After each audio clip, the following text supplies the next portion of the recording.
Hey mga bro, welcome back sa ating channel. Sa huli nating Singapore Airshow 2024, isa sa mga nakita natin ay ang display mula sa Rafael Advanced Defense Systems.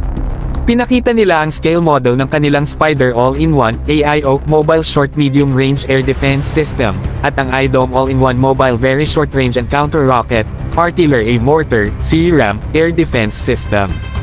Ang dalawang ito ay nagmula sa mga naunang bersyon, partikular na ang Spider Senior at Iron Dome Air Defense Systems. Ang mga pagpapabuti ay pangunahing sa paggawa nila ng isang kombinadong sensor at shooter system sa iisang plataporma kaysa hiwalay.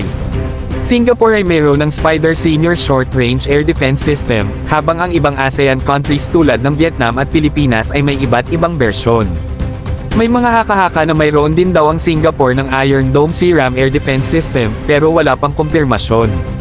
Bilang bahagi ng Re-Horizon 3 program ng Armed Forces of the Philippines, may requirement sila para sa Short Range Air Defense System para sa proteksyon ng mahahalagang pasilidad tulad ng mga power plants, opisina ng gobyerno, at infrastructure, pati na rin ang mga military installations mula sa cruise missiles, long-range rockets, drones, at aircraft.